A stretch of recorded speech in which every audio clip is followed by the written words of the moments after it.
کہ بھئی یہ وہ ہوگا، سوال جواب ہوں گے. اور اس میں خاص یہ ہے کہ ایک تحفہ میں ملا نماز کا. جو بھائی جو سے سستی ہو جاتی ہے، فرض ہے فرض ہے فرض ہے فرض ہے، کتنی دفعہ حکم آیا ہے، کتنی دفعہ حکم آیا ہے.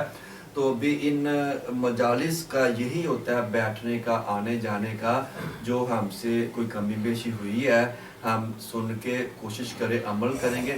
عمل کریں گے تو پھر ہی کام ہوگا، چاہے ہمیں 5 گھنٹے سنتے جائیں. عمل سے زندگی بنتی ہے، جنت بھی جہنم بھی. اور یہ اسلام میں جب ہم آگے، جب ہم مسلمان اسلام کی شفقت کے ہم سائے تلے آگے، تو پھر ہماری ساری سوچ خیالات سب کچھ ختم ہو کے ہم تابع آگے اللہ اور اس کے حبیب علیہ السلام کے، ان کی تعلیمات کے اندر ہم تابع ہو گئے. اب ہماری مرضی ختم ہو گئی. جو اللہ اور اس کے حبیب علیہ السلام رضا ہے، ہم نے ان کی رضا کے مطابق ہی رہنا ہے. اور ان کی رضا کے مطابق ہی اللہ تعالیٰ ہمیں، ہمارے گھر والوں کو، دوست احباب کو زندگی گزارنے کی توفیق عطا فرمائے. سب دوست احباب درود شریف پر الصلاۃ والسلام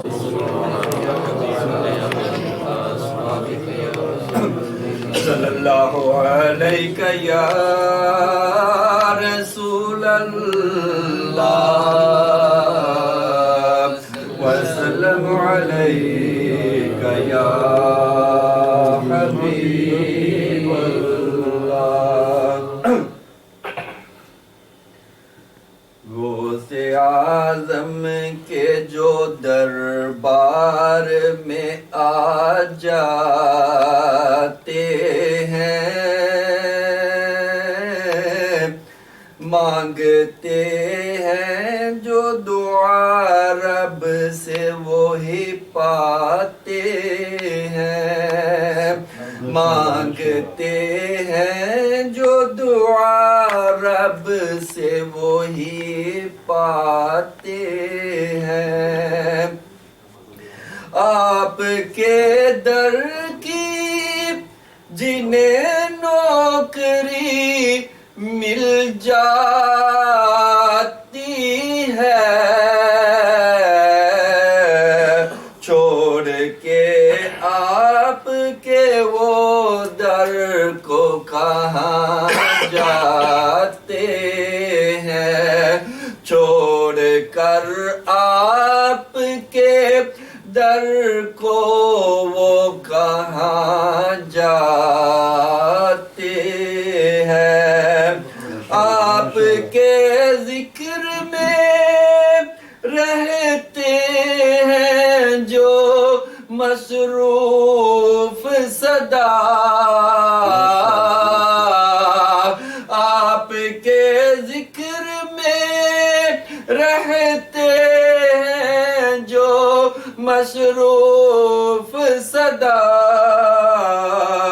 ان کے سر سے تو بلاؤں کے اثر جاتے ہیں. ان کے سر سے تو بلاؤں کے اثر جاتے ہیں. ہم کو ملتی ہے غموں سے بڑی راحت یارو، حال دل جب انہیں ہم اپنا سناتے ہیں.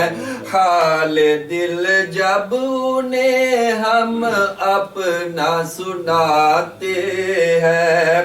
جب بھی آتی ہے میرے سامنے مشکل کوئی، جب بھی آتی ہے میرے سامنے مشکل کوئی، غوث اعظم میری امداد کو آ جاتے ہیں. غوث اعظم میری امداد کو آ جاتے ہیں. غوث اعظم پہ فدا ہوتے ہیں جو بھی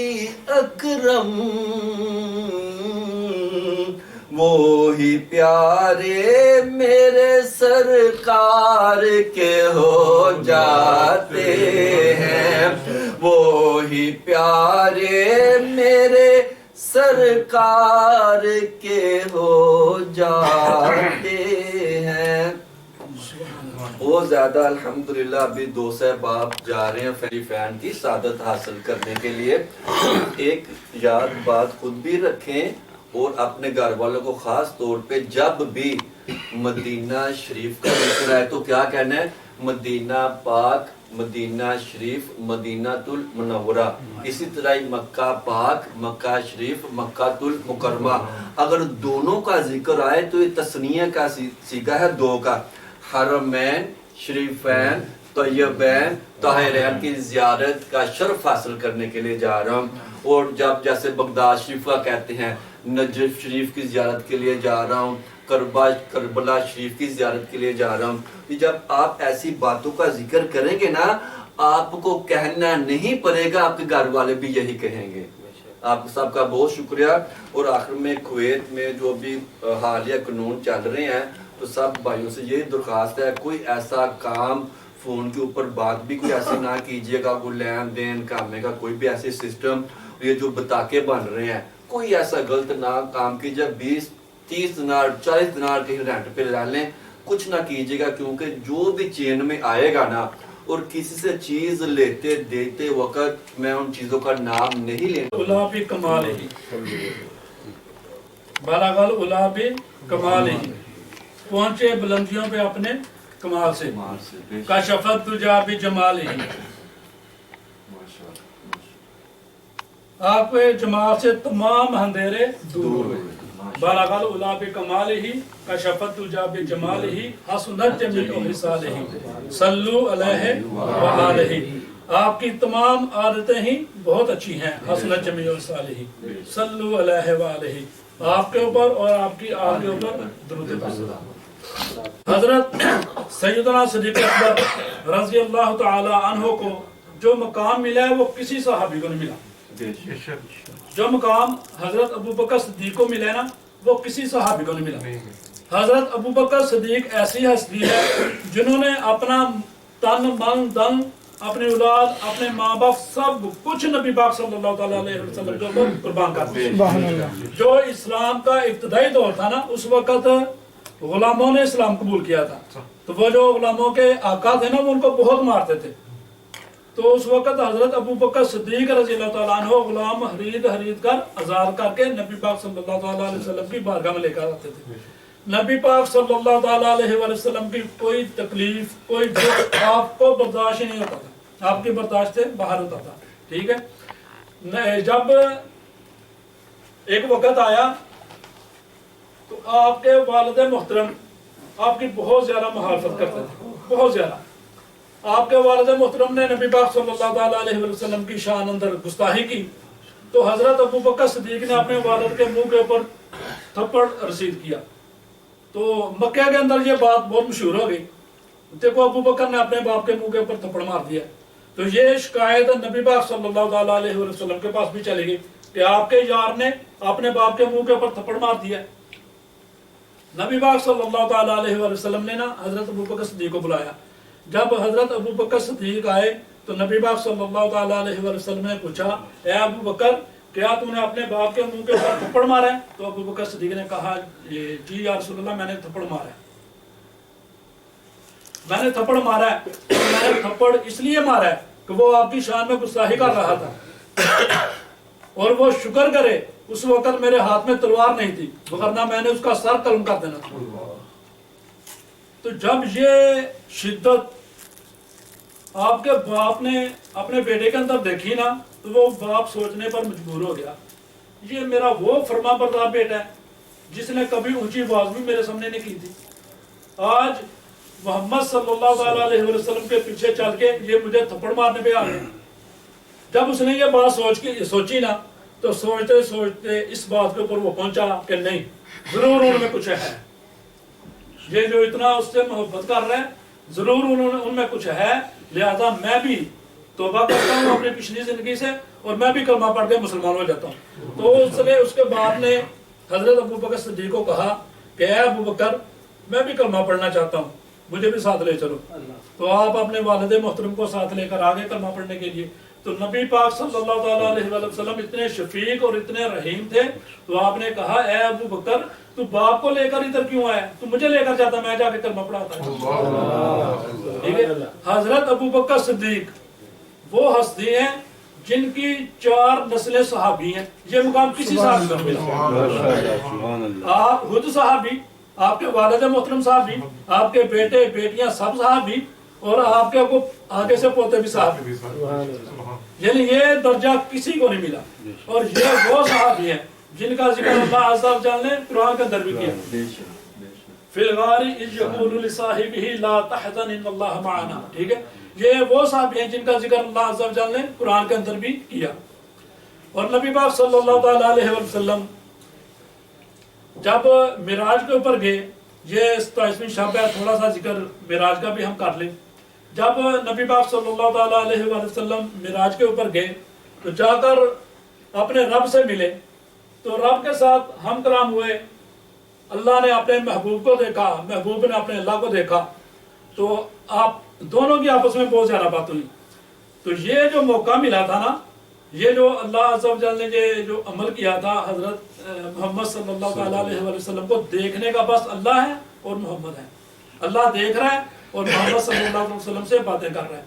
یہ رتبہ, یہ مقام بھی کسی اور کو ملا ہے. کس کو ملا ہے؟ وہ بھی روئے زمین پر ایک ہی آدمی ہے جس کو یہ مقام بھی ملا ہے.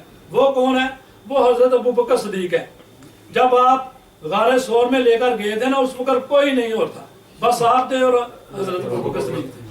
اور اس وقت حضرت ابو بکر صدیق کی جو نبی پاک صلی اللہ علیہ وسلم کے چہرے سے, زبان سے, آپ کے نور سے جو آپ کی تربیت ہوئی نا, اس کا اثر حضرت عمر فاروق نے اس وقت دیکھا جب نبی پاک صلی اللہ تعالیٰ علیہ وسلم کا بظاہر دنیا سے جانے کا وقت قریب آیا. تو آپ نے صحابہ کرام نے کہا کہ کوئی بندہ ہے جس کو اللہ تعالیٰ فرما رہا ہے اگر تو دنیا میں رہنا چاہتا ہے تو دنیا میں رہ لے, اگر نہیں میرے پاس آنا چاہتا ہے تو میرے پاس آ لے. تو اس بندے نے اپنے اللہ کے پاس جانے کا فیصلہ کیا. جب یہ صحابہ کرام کے بیچ میں بات ہوئی نا, تو صحابہ کرام چلے گئے اور حضرت ابو بکر صدیق ایک کونے میں بیٹھ کر رونے لگے زارکتا. صحابہ کرام نے پوچھا اے ابو بکر رونے والی کون سی بات ہے, اس میں آپ کیوں اتنا رو رہے ہیں؟ کہتے ہیں آپ نے سنا نہیں ہے اللہ کے محبوب نے بھی کیا بتایا؟ انہوں نے کہا کسی بندے نے. انہوں نے کہا کسی بندے نے نہیں. اللہ تعالیٰ کسی سے کلام کرتا ہے؟ کسی بندے سے نہیں. اللہ تعالیٰ نے یہ اجازت صرف اور صرف اپنے محبوب کو دی ہے. اگر تم دنیا میں رہنا چاہتے ہو تو رک جاؤ, اگر میرے پاس آنا چاہتے ہو تو آ جاؤ. تو اللہ کے محبوب نے اپنے اللہ کے پاس جانے کا فیصلہ کر دیا. میں اس بات سے پریشان ہوں اور غم میں ہوں, میں رو رہا ہوں. اور یہی رمز سمجھنے والے بھی صرف صدیق تھے صحابہ کرام میں. تو جب آپ دنیا فانی سے چلے گئے بظاہر, تو اس وقت بہت سارے فتنوں نے سر اٹھا لیا. کسی نے نبوت کا دعویٰ کر دیا, کوئی زکات کا منکر ہو گیا, کچھ ایسے قبیلے تھے جنہوں نے کلمہ چھوڑ دیا, منحرف ہو گئے, پھر وہ کافر ہو گئے. کیونکہ جو قبیلے کے سردار آتے تھے نا مسلمان ہونے کے لیے, جب وہ اپنے اپنے قبیلے میں واپس جاتے تھے نا, ان قبیلے کے جتنے بھی اس کو ماننے والے تھے نا, وہ کہتے ہیں ہمارا سردار مسلمان ہو گیا تو ہم بھی مسلمان ہیں. وہ بھی کلمہ پڑھتے تھے, مسلمان ہو جاتے تھے. تو جب اس وقت فتنوں نے سر اٹھایا بہت ساروں نے, تو وہ جو سردار کو کسی نے کلمہ چھوڑا تھا نا, اس کے جتنے ماننے والے تھے وہ سب کلمہ چھوڑ گئے تھے. بہت زیادہ مشکلات کا یہ بھی دور گزرا ہے جب نبی پاک صلی اللہ تعالیٰ علیہ وسلم نے بظاہر دنیا سے پردہ کیا. تو اس وقت حضرت ابو بکر صدیق کی جو تربیت کی تھی نا غار ثور میں, اس وقت وہ کام آ رہی ہے. حضرت ابو بکر صدیق اپنے فیصلوں میں اتنے قوی, اتنے مضبوط, جو فیصلہ کر لیتے ہیں اس سے پیچھے نہیں ہٹتے. حضرت جب زکوٰۃ کی باری آئی تو حضرت ابو بکر صدیق نے زکوٰۃ کے معاملات نے اتنی سختی کی, کچھ لوگ تھے جو کہہ رہے تھے ہم نے زکوٰۃ نہیں دے دی. ٹھیک ہے. حضرت ابو بکر صدیق نے زبردستی ان سے زکوٰۃ لی, اور حضرت عمر فاروق رضی اللہ تعالیٰ کہنے لگے کہ اے ابو بکر, ابھی یہ جو وقت چل رہا ہے یہ بہت مشکلوں کا وقت ہے. ابھی آپ ایسا کرو, ایک زکوٰۃ دینے سے انکار کر رہے ہیں, اس کے بدلے ان سے لڑائی نہ لو, ان کے ساتھ جھگڑا نہ کرو. دوسرے جتنے ارکان ہیں ان کے اوپر تو عمل کر رہے ہیں نا. تو حضرت ابوبکر صدیق نے کہا نہیں، یہ دین کا 5واں ستون ہے، جو اس کو چھوڑے گا میں اس کے ساتھ جہاد کروں گا. حضرت ابوبکر صدیق نے کہا نبی پاک صلی اللہ تعالیٰ علیہ وسلم کے زمانے میں جو اونٹ لے کر آتا تھا نا، وہ اونٹ کو باندھنے کے لیے رسی لے کر آتا تھا. آج اگر وہ اونٹ لے کر آتا ہے، وہ رسی نہیں لے کر آتا، میں اس سے وہ رسی بھی وصول کروں گا. اتنے صحت اپنے فیصلوں میں. تو جب مسلمہ کذاب کے خلاف جہاد کرنا تھا تو یہ حضرت ابوبکر صدیق رضی اللہ تعالیٰ نے فیصلہ کر لیا کہ وہ جھوٹے نبی کے ساتھ ہم نے جہاد کرنا ہے، اس کا قلع کما کرنا ہے، اس کو ختم کرنا ہے. تو جب اس کو صحابہ کرام کی صحبت کی گئی اس کے ساتھ جہاد کرنے کے لیے، تو اس وقت حضرت عمر فاروق رضی اللہ تعالیٰ عنہ نے روکا کہ ابھی حالات جو وہ سازگار نہیں ہے، ابھی ہر طرف فتنے ہی فتنے ہیں، یہ بہت بڑا فتنہ ہے، اس کے ساتھ ابھی جنگ نہ کرو. اگر اس کے ساتھ ابھی ہم نے جنگ کی، ہم ادھر چلے گئے، ان کے چاہنے والے، ان کے ساتھ کام کرنے والے، انہوں نے آ کے مدینے کے اوپر قبضہ کر لیا، مدینہ پاک کو نقصان پہنچایا، ہمارے بوڑھوں کو، بڑوں کو، ہماری عورتوں کو نقصان پہنچایا، تو کون ذمہ دار ہے؟ تو حضرت ابوبکر صدیق رضی اللہ تعالیٰ عنہ نے، علماء کرام فرماتے ہیں، حضرت عمر فاروق کے سینے کے اوپر ہاتھ مارا، کچھ علماء کرام فرماتے ہیں کندھے کے اوپر ہاتھ مارا اور کہا اے عمر تیری ماں تجھے روئے، تو یہ کیا کہہ رہا ہے؟ زمانہ جاہلیت میں تو تم بہت بہادر تھا، جب تو کفر کا پر تھا تو بہت بہادر تھا، اب تجھے کیا ہو گیا؟ میں ہر صورت میں وہ جھوٹے نبی کے ساتھ جنگ کروں گا، اگر میرے پاس کوئی ایک بھی چیز نہ بچے، پورا مدینہ تباہ و برباد ہو جائے، کچھ بھی نہ بچے، میں پھر بھی اس کے ساتھ جہاد کروں گا اور جہاد پہ جانے جانا. جب آپ نے اس کے ساتھ جہاد کیا، اس کو مارا، تو پھر دین کی بہاریں پھر سر اٹھانا شروع ہو گئی. 2.5 سالہ جو دور ہے حضرت ابوبکر صدیق کا، وہ بہت مشکل ترین دور گزرا آپ کی خلافت کا. ٹھیک ہے، آپ نے بہت زیادہ دین کے لیے خدمت کی، اور یہ جو جتنے بھی فیصلہ سازی اور جتنی بھی آپ کے پاس قوت، آپ کے پاس ہمت، آپ نے اچھے فیصلوں کی فراست، ذہن و فراست، یہ سب کچھ آپ کو کب ملا؟ جب آپ نے غار ثور میں نبی پاک صلی اللہ علیہ وسلم کے ساتھ وہ وقت گزارا تھا. غار ثور میں بھی ساتھ تھے، آج مزار میں بھی ساتھ ہے. آپ ان کا ادب و احترام کیا کریں. آج کل فتنوں کا دور ہے، یہ بھی فتنوں کا دور ہے. اس دور میں بھی حضرت ابوبکر کے خلاف بہت زیادہ بولتے ہیں، کوئی خلافت کے خلاف بولتا ہے، کوئی صداقت کے خلاف بولتا ہے، کوئی کسی چیز کے اوپر بولتا ہے حضرت ابوبکر کے اوپر. تو حضرت ابوبکر وہ واحد ہستی ہے جن جیسا کوئی ہے ہی نہیں ہے. تو ان کے متعلق بولنے سے کچھ پریز کیا کریں. نبی پاک صلی اللہ تعالیٰ علیہ وسلم جب معراج پر گئے تو وہاں سے آپ کو 5 نمازیں تحفے میں ملی. کتنی تھی؟ 50. لیکن گھٹتے گھٹتے کتنی رہ گئی؟ 5. یہ نمازیں کس نے کٹائی تھی؟ کس نے بھیجا تھا بھی واپس جاؤ نمازیں کم کرا کے آؤ؟ آپ کی امت یہ 50 نمازیں نہیں پڑھ سکے تھی. یہ نمازیں کٹوانے والے حضرت موسیٰ تھے. حضرت موسیٰ بار بار واپس بھیجتے تھے نبی پاک صلی اللہ علیہ وسلم کو. اللہ پاک 5 کم کرتے کرتے کرتے جب 45 کم ہو گئی، 5 رہ گئے، تو حضرت موسیٰ نے کہا پھر جائیں، آپ کی امت یہ بھی نہیں پڑے گی. تو نبی پاک صلی اللہ تعالیٰ علیہ وسلم نے کہا اے موسیٰ مجھے اب اپنے اللہ سے حیا آتی ہے، میں نہیں جاؤں گا، میری عمر یہ 5 پڑے گی. تو آج ہم یہ غور کر لیں اپنے اوپر، اپنا محاسبہ کریں اور سوچیں کہ جس نماز کے لیے نبی پاک صلی اللہ علیہ وسلم اللہ کے پاس کتنی دفعہ گئے اور اللہ نے یہ آپ کو تحفہ دیا ہے نماز، اس نماز کے ہم آج کتنی قدر کرتے ہیں. حضرت علی رضی اللہ تعالیٰ عنہ فرماتے ہیں کہ میں نے کبھی عبادت جنت کے شوق میں نے عبادت نہیں کی. اگر میں جنت کے شوق میں عبادت کروں تو یہ تجارت ہے، عبادت نہیں ہے. اور میں نے کبھی جہنم کے ڈر سے عبادت نہیں کی. اگر میں جہنم کے ڈر سے عبادت کرتا تو یہ غلامی ہے. میں نے جہنم کے ڈر سے بھی عبادت نہیں کی. میں عبادت صرف اور صرف اس لیے کرتا ہوں کہ میرا رب کریم عبادت کے لائق ہے. تو محترم دوستو، ہمیں بھی 5 وقتہ نماز پڑھتے رہنا چاہیے.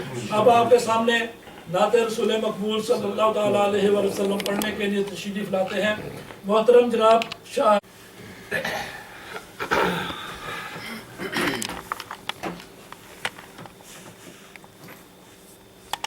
تمام احباب محبت نادر سے پاک تنظیم پیش کر لیجئے. صلی اللہ علیہ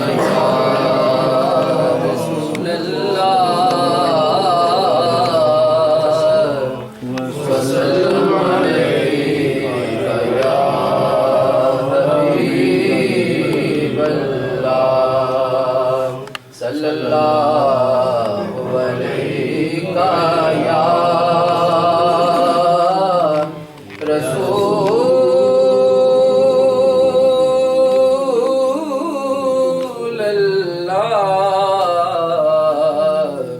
وسلم علیکا یا حبیب اللہ صلو علیہ وآلہ صلو علیہ وآلہ صلو علیہ وآلہ صلو علیہ وآلہ لی خمسۃ اطفی بہا حر الوباء الحاتمہ المصطفى والمرتضى المصطفى والمرتضى وابناهما والفاطمة صلوا عليه وآله صلوا عليه وآله لي خمسة أطفي بها لي خمسة أطفي بها حر الوباء الحاتمة المصطفى والمرتضى المصطفى والمرتضى المصطفى والمرتضى وابناهما والفاطمة صلوا عليه وآله صلوا عليه وآله صلوا عليه وآله جو ان کے ذکر کی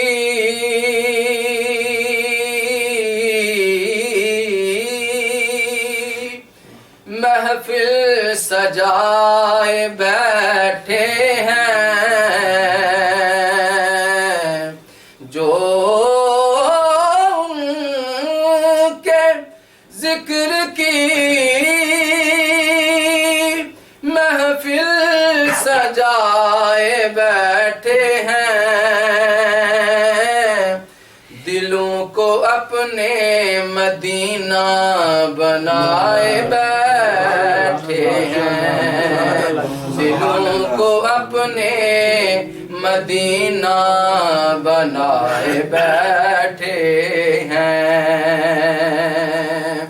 جو آستان سے تیرے لو لگائے بیٹھے ہیں جو آستان سے تیرے لو لگائے بیٹھے ہیں جو آستان سے تیرے لو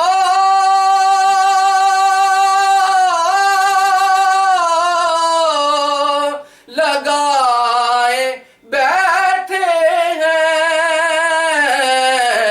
ہیں خدا گواہ زمانے پہ چھائے بیٹھے ہیں خدا گواہ زمانے پہ چھائے بیٹھے ہیں خدا گواہ زمانے پہ چھائے بیٹھے ہیں چمک رہی ہے جبینیں تیرے فقیروں کی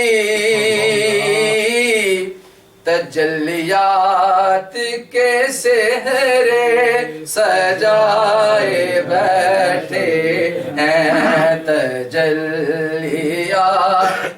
کے سہرے سجائے بیٹھے ہیں اور ایک ہم ہیں جو اپنے اپنوں کا دل نہ جیت سکے. ایک ہم ہیں جو اپنوں کا دل نہ جیت سکے. وہ دشمنوں کو بھی اپنا بنائے بیٹھے ہیں. وہ دشمنوں کو بھی اپنا بنائے بیٹھے ہیں. دلوں کو اپنے مدینہ بنائے بیٹھے ہیں. تیری ایک میں رحمت سے تیرا بیمار بہتر ہے. تیری ایک چشم رحمت سے تیرا بیمار بہتر ہے. تیری ایک چشم رحمت سے تیرا بیمار بہتر ہے. ہزاروں طبی نسخوں سے دیدار یار بہتر ہے. ہزاروں طبی نسخوں سے دیدار یار بہتر ہے. شہنشاہی سے بڑھ کر ہے تیری پاپوش برداری.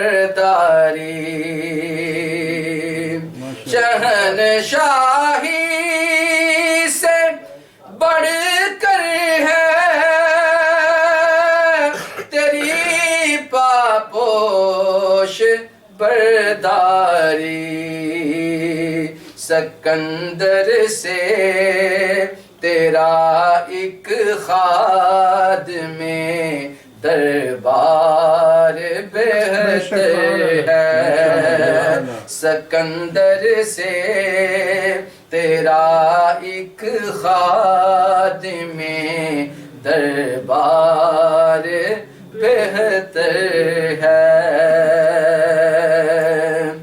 جگہ مل جائے گر پاپوش گاہے یار میں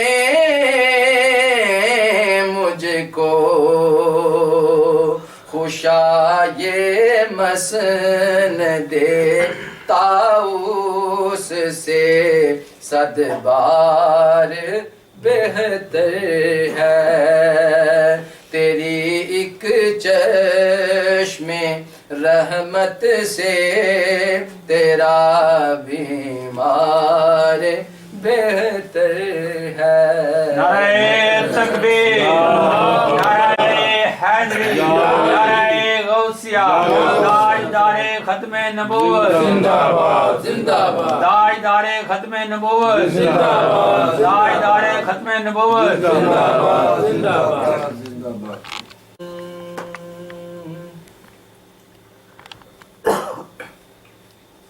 کرم رحمت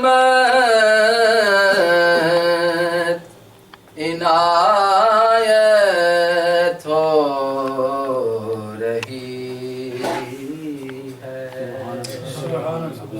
کرم رحمت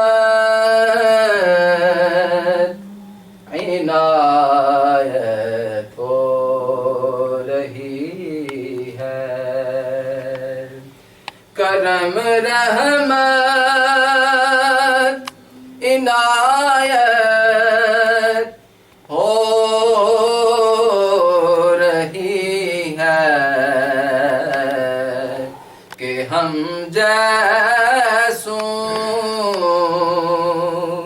سے مدحت ہو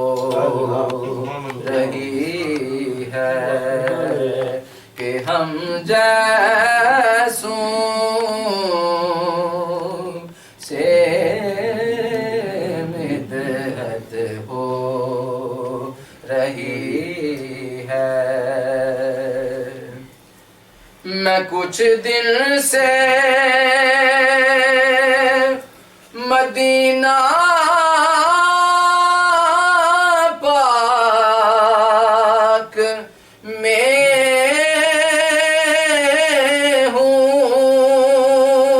ہوں میں کچھ دن سے مدینہ پاک میں ہوں مجھے جینے کی عادت ہو رہی ہے مجھے جینے کی عادت ہو رہی ہے جلے ذکر علی میں جلنے والے جلے ذکر علی میں جلنے والے ہماری تو عبادت ہماری تو عبادت ہو رہی ہے جلے ذکر علی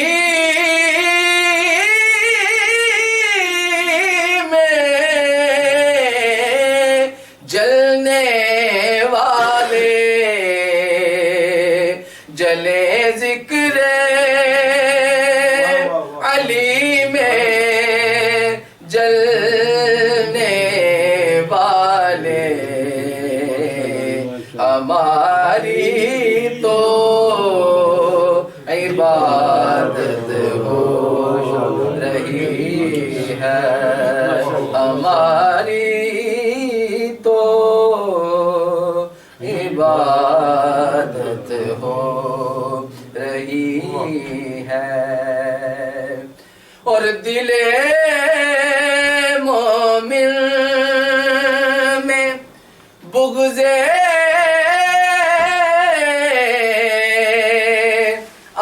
آل احمد دل مومن میں بغض آل احمد امانت میں خیانت ہو رہی ہے امانت میں خیانت ہو رہی ہے نکیرو چند گڑیوں کا